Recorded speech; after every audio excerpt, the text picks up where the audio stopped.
Well, thank you very much. I can tell you, I feel absolutely at home here. My father's a retired submariner, and I tell you right now, I feel like I'm surrounded by brother soldiers, sailors, airmen, Marines, and Coast Guardsmen, and just true patriots. And what a beautiful day. Give yourselves a round of applause.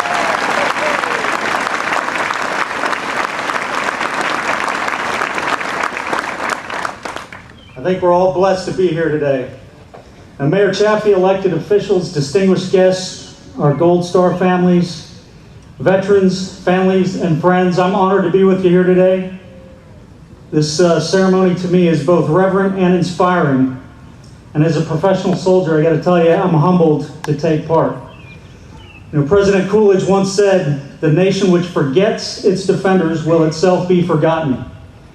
And I'm proud to see that Fullerton and all of the great volunteers represented here today truly remember and honor our fallen. Through your service, you strengthen our nation. On May 5th, 1866, the village of Waterloo, New York, was decorated to praise living Union veterans and to remember the patriotic dead of the Civil War. Veterans, civic societies, and residents marched to the village cemeteries and placed flowers on the graves of those that gave their life during our Civil War. Thus began the first Memorial Day. President Harrison, our 23rd president, served during the Civil War as a brigadier general. And he stated, "I've never been able to think of the day as one of mourning. We honor them in a joyous, thankful, triumphant commemoration of what they did." And that's what I see here today, a celebration of the freedoms we have earned through other sacrifice. Since that time, Decoration Day, as it was once known, has evolved to include remembrances of American veterans from both the North and South. Veterans from World Wars I and II, the Corps, the Vietnam War, Iraq, Afghanistan, and every conflict in between. This holiday, which was once a somber event, now marks the unofficial beginning of summer and includes barbecues, picnics, and fireworks. Even so, we must never forget that we celebrate our freedoms because great Americans paid for our freedom with their lives. In 1939, here in Fullerton, the Chapman family started your prestigious annual tribute. And today, we're blessed to participate in the 76th Annual Day of Remembrance. The United States has suffered more than 1.3 million war dead. Many millions more have been wounded, injured, or become seriously ill.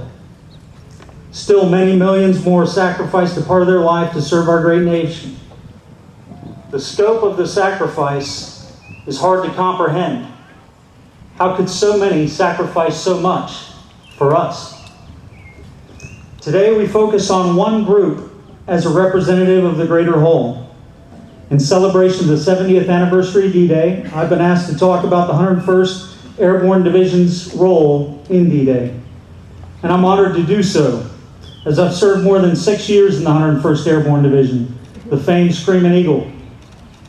For the last 2.5 years, I've been blessed to command the 4th Brigade Combat Team and the 506 Infantry Regiment. You may know them as the Currahees from the miniseries Band of Brothers. I'm extraordinarily proud of my regiment. I'm extraordinarily proud of the 101st Airborne Division, but I represent that we are just a small portion of the veterans that sacrifice so freely for us. As an example and as a tribute to all veterans, I'd like to highlight my very small group who bravely sacrificed their future on June 6, 1944, so that you and I could live in freedom today. On the eve of World War II, our nation recognized that we needed a special breed of soldier, one who would fly over his enemy, land behind him, and accomplish any mission, though surrounded and outnumbered. On the way. Airborne.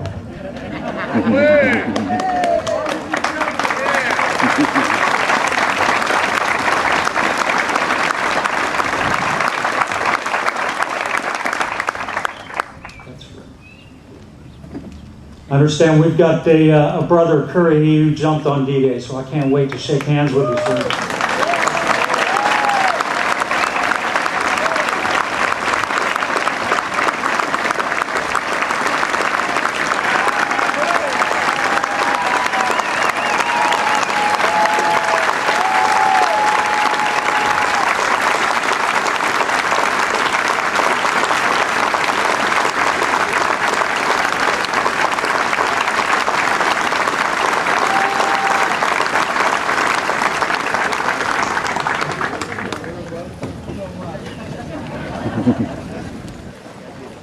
We truly do walk among heroes today.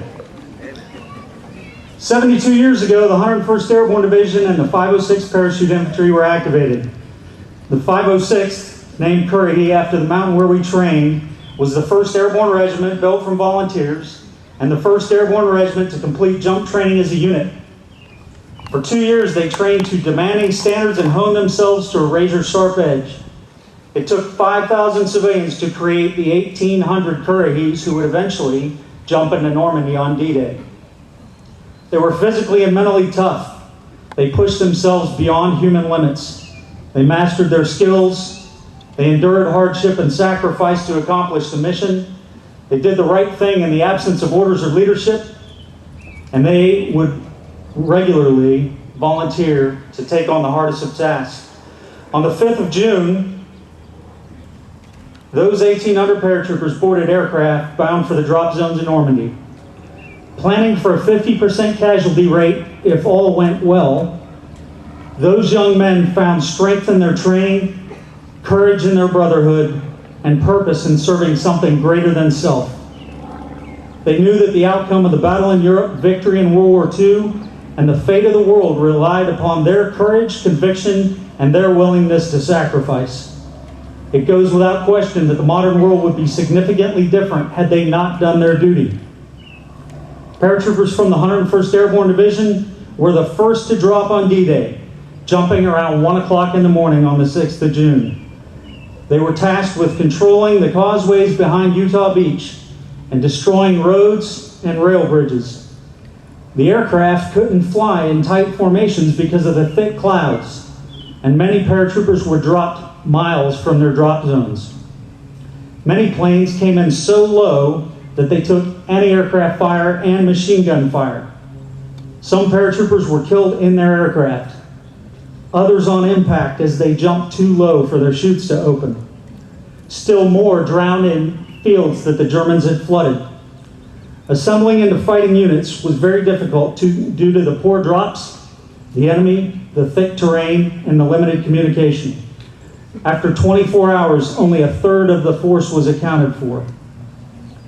Despite being surrounded and facing several significant challenges, men formed into ad hoc units and carried out every single one of their missions with unbelievable courage.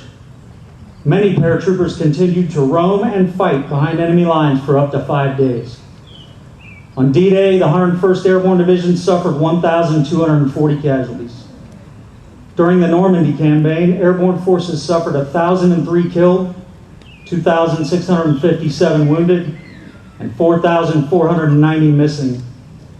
For their actions on D-Day, the entire 101st Airborne Division was awarded the Presidential Unit Citation and countless other awards. In my regiment alone, 25 Currahees earned the Distinguished Service Cross on D-Day.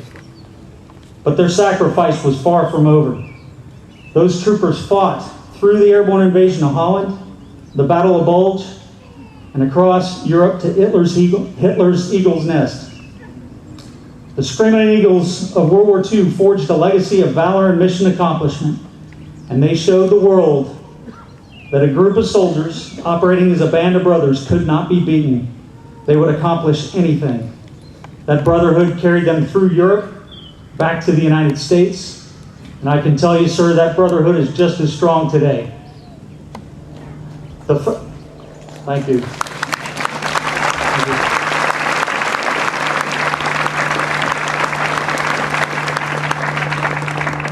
Here, what's important to understand is celebrating individual days doesn't capture the whole. The foundation built by those World War II Screaming Eagles empowered and challenged those of us who followed. Screaming Eagles added to the legacy in Vietnam during fights at Hamburger Hill, Firebase Ripcord, and many others. They ushered in the newest of airborne operations, the use of the helicopter for agile attack from the sky. In Vietnam, the 101st earned 16 Medals of Honor and suffered more than 4,000 casualties. Since 9/11, the Screaming Eagles have deployed to Iraq and to Afghanistan many times over, each time living up to the legacy handed from one generation to the next. And that legacy started on D-Day. With every deployment, we strive to honor those who have gone before and honor the lineage handed to us. Thousands of Screaming Eagles have fallen over the last 70 years. Every name represents an American patriot who gave his all so that we and millions of others around the world would remain free. D-Day was the Screaming Eagle initiation by fire, and those troopers set a phenomenal example of selfless service, an example that we try to live up to every day. From the tracer-filled skies of D-Day to the bone-chilling cold of Bastogne, to the sweltering jungles of Vietnam, the blistering heat of Iraq, and the lung-wrenching mountains of Afghanistan, the Screaming Eagles of the 101st Airborne Division have proven their mettle time and time again, just as veterans have from every service. Today we celebrate and we reverently remember our American fallen across the ages. We use the 70th anniversary of D-Day and the 101st Airborne Division as a small representative of the millions of Americans who have served our country and the 1.3 million who have fallen. We inscribe their names on marble, and we decorate our cemeteries to remember the cost of the freedoms we enjoy. They gave their lives so that we could have a world. Our fallen have consecrated these cemeteries. They've consecrated Memorial Day. Now it is us, the living, who must always remember and must always honor their sacrifice. I thank the volunteers of Fullerton for celebrating and honoring our fallen. You truly do this as a world-class event. We should rejoice that we have brave Americans who fought for us, and that we have brave Americans throughout the world today maintaining our freedom. We must remember the courage, sacrifice, and hope of the families they leave behind. We should rejoice in our volunteers who ensure that Memorial Day is truly a celebration of sacrifice. It's been my great honor to be with you here today. You've truly done those who've fallen proud. God bless our great nation. God bless our fallen and their families, and God bless you.